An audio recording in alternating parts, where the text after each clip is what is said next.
세계관이 뭐죠? 세상을 바라보는 관점이죠. 근데 세계관이라는 건 뭐냐면은 어떠한 이야기에서 내가 발견되어지는가요? 예를 들어서 이집트 그 고대 근동의 신화들 있잖아. 어떤 건국 신화, 바벨론 건국 신화 이런 게 있잖아요. 그 신화, 바벨론 사람들은 어떤 세계관을 가질까? 자기들이 그 신화, 그 바벨론에서 흘러나오는 그 이야기들 있잖아. 그 이야기들에서 나를 발견하면 내가 여기에 속해 있는 거지. 내가 이 이야기에 속해 있는 거지 라고 받아들이는 게 그 사람의 세계관이 되는 거야.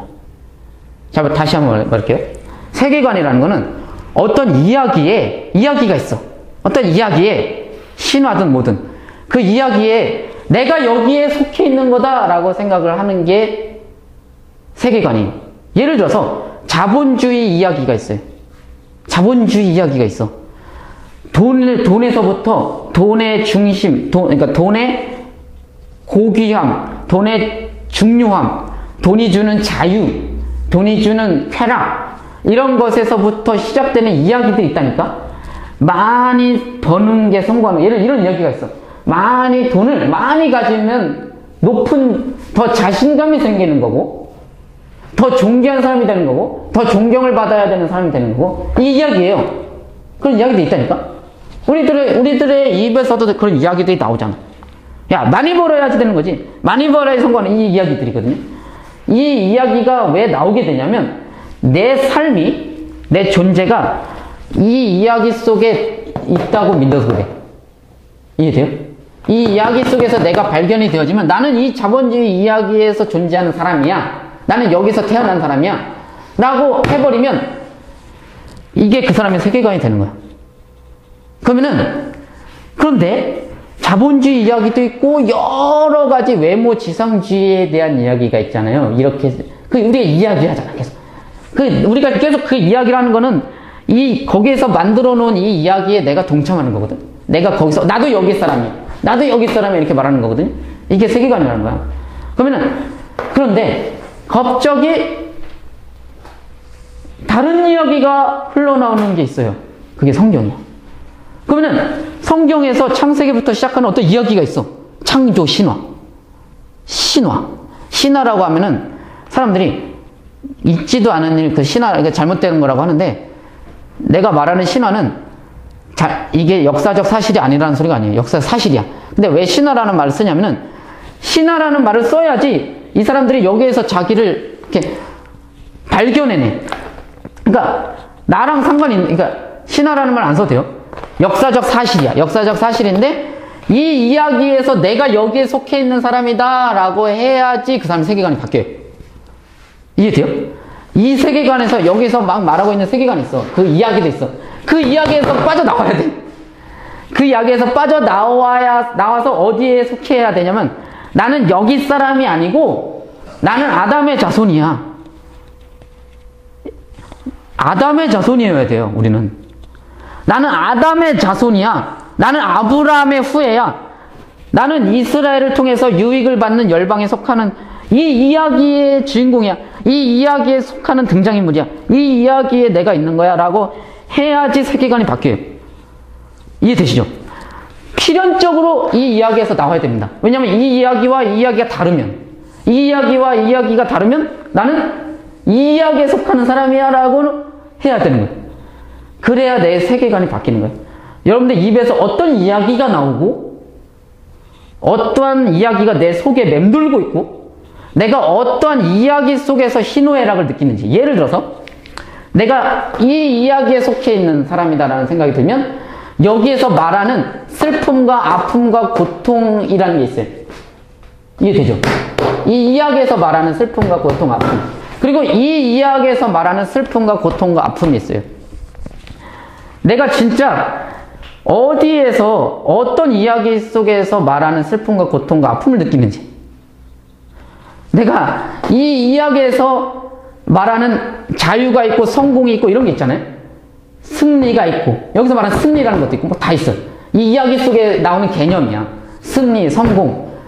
그러면 여기에서 승리하지 못하고, 여기에서 하지 못해서, 이 이야기 속의 주인공이 되지 못해서 내가 아프고 슬퍼하냐? 아니면 이 이야기, 또 다른 이야기 했다니까? 성경 이야기. 이 이야기에서 말하는 슬픔과 아픔과 승리와 성공이라는 게 있어. 그럼 내가 거기에 합당하지 않아서 내가 슬프고 아프고 힘드냐?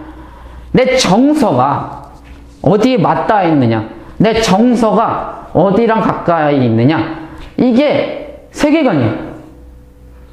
세계관이라는 건 내가 세계를 보는 눈인데, 세계를 보는 눈이라는 것보다 더 정확한 건 내가 어느 이야기에, 내가 어느 말씀에, 어느 신화에 세상의 성공 신화냐, 성경에서 말하는 신화냐, 어느 신화에 내가 속해 있고 나를 어디서 발견해낼 것인지에 대한 결단이야. 이게 세계관이야. 세계관이 바뀌지 않으면 다 필요 없습니다. 그러니까 이해되시죠? 우리들의 삶을 어느 이야기에서 발견했느냐. 그래서 우리는 근데 이야기를 몰라. 그래서 발견하지 못하는 거니까. 이 이야기들은 잘 알아. 세상의 이야기들은 잘 알아. 진짜 잘 알아.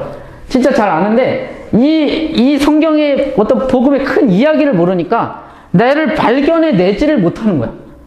그래서 이 이야기를 이제부터 할 거예요.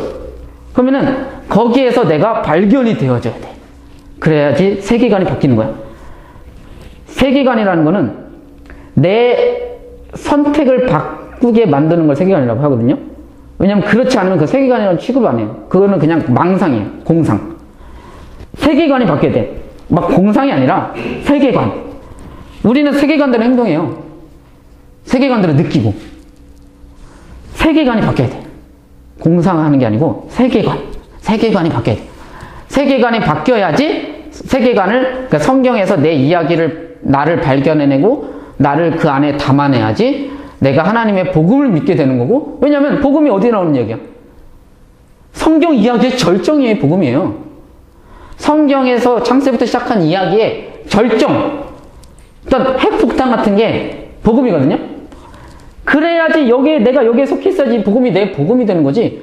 내가 여기 이야기에 속해 있으면서 여기에 복음 뭐예요? 로또! 맞잖아.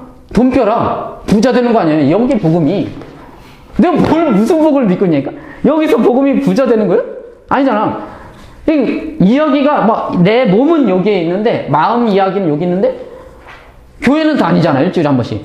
그러니까 이거랑 이렇게 막 섞여 있어. 다른 이야기예요. 성경은 다른 이야기라니까. 세상을 사랑하지 말고, 이 말이 성경에 나오죠. 그게 뭐냐면은 세상 이야기에서 벗어나라는 거예요. 그 이야기를 말하는 게 아니다. 다른 이야기다. 세계관을 잘 알기 위해서는 이 마을을 잘 보기 위해서는 어디에 올라가야 됩니까? 높은 곳에 올라가야 되죠. 높은 곳에 올라갈수록 한눈에 더 잘 보여요. 자, 이 세상이 말하는 이 세계관의 결말이 뭐예요? 가장 높은 곳이 뭐예요? 그게 정말 결말일까? 결말 없어요. 딱 결말, 끝이 온다? 뭐 이런 얘기 있어요? 없죠. 그냥 이거죠. 성경에는 되게 신기한 게 결말까지 나와. 성경에 제일 신기한 게 시작부터 결말까지 다 있어. 중간은 막 우리가 사람마다 다 다르고 어떤 생각이 다르지만 시작과 끝이 정확하게 나와 있는 게 성경이에요. 그래서 진짜 온전한 세계관을 가질 수가 있어요. 성경을 통해서. 성경은 진짜 세계관을 갖기에 딱 좋은 책이에요. 왜냐하면 끝이 가장 높은 곳에서 우리 인생을 바라볼 수 있게 만들어줘요. 가장 낮은 곳에서부터 가장 높은 곳까지 모두 담아내고 있는 게 성경이야. 이 커다란 세계관 속에서 나를 발견해내고, 이 성경 이야기에서 나를 발견해내고, 이 성경 이야기가 무슨 이야기라고? 하나님의 비전 이야기. 하나님이 자신의 비전을 이루기 위해 세상을 창조해서 마치시는 이야기.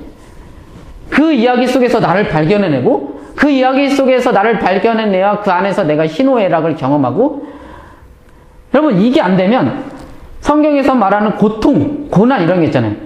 그런 것도 이해가 안 돼. 이 이야기 속에서 당하는 고난과 고통을 말하는 게 아니고 이 이야기 속에서 말하는 고통과 고난인데, 그냥 고통과 고난이라는 게 감정 상태를 말하는 게 아니고 전제가 되어 있어. 이 성경 이야기 속에서 고통을 당하고 있는 거잖아. 성경 이야기 속에서 고통과 고난과 아픔을 당하는 거지, 이 이야기 속에서 고통과 고난 받는 게 아니라니까. 그러니까 아예 상관이 없어. 성경과 상관이 없어. 그런 인생을 살 수가 있다는 거예요. 그러니까 오늘 우리는 이 책을 통해서, 또한 이 공부를 통해서 하나님이 말하는 복음이 무엇이고, 성경 이야기의 절정. 성경 이야기의 절정이 복음입니다. 성경 이야기를 완성시키기 위해서 예수님이 오신 거야. 말씀대로, 기록된 대로 하시는 거예요, 예수님. 그러면은 그것이 무엇이며, 그럼 성경과 내가 엄청난 상관이 있다는 걸 알게 돼. 아담이 선악과를 따먹는, 하와가 선악과를 따먹는 그 현장이 식은땀이 나야 돼. 왜? 이게 나랑 진짜 직접적 관련이 있는 겁니다. 근데 그거를 그냥 남 이야기 하듯이 보면 안 돼. 무슨 성공 스토리는 내 이야기처럼 집중을 하는데, 이런 이야기는 그냥 남 이야기 같이 들려. 거기에서 한 번도 안타까워하지 않고. 그럼 예수님이 광야에서 시험을 받으시면서 성공하는 그 스토리는 정말 이거야. 왜? 이게 내 운명이 달렸어요, 이게. 이렇게 봐야 되는 거야. 이게 내 이야기라니까. 이 이야기에서 내가 발견이 되어진 사람들은 성경을 이렇게 보는 거고, 막 뷰티 이런 거 있잖아. 외모 지상주의 이야기에서 나를 발견하는 사람은 되게 외모 잡지를 내 이야기처럼 읽어요. 이해되시죠? 이게 완전한 차이예요. 어떤 이야기에 내가 속했는지를 모르는 거예요. 성경은 분명히 말합니다. 결말이 나와. 이러한 이야기들은 신화야. 이게 진짜 헛된 신화. 멸망당하고 이 속에 속해 있고 이것을 추구했던 사람들은 모두 하나님 나라에 합당치 않습니다. 하나님 나라는 이 성경 이야기의 절정이기 때문에 성경 이야기에서 나를 발견해내고 거기에서 살아가는 사람을 하나님 나라 백성이라고 하는 거예요. 갈릴 거예요. 쫙 갈릴 거예요. 그래서 우리는 그러한 것들의 심판을 받지 않기 위해서, 하나님의 백성으로 살아가기 위해서 하나님 나라 이야기, 성경 이야기를 제대로 앞으로 한번 같이 공부해 보도록 하겠습니다. 이상입니다.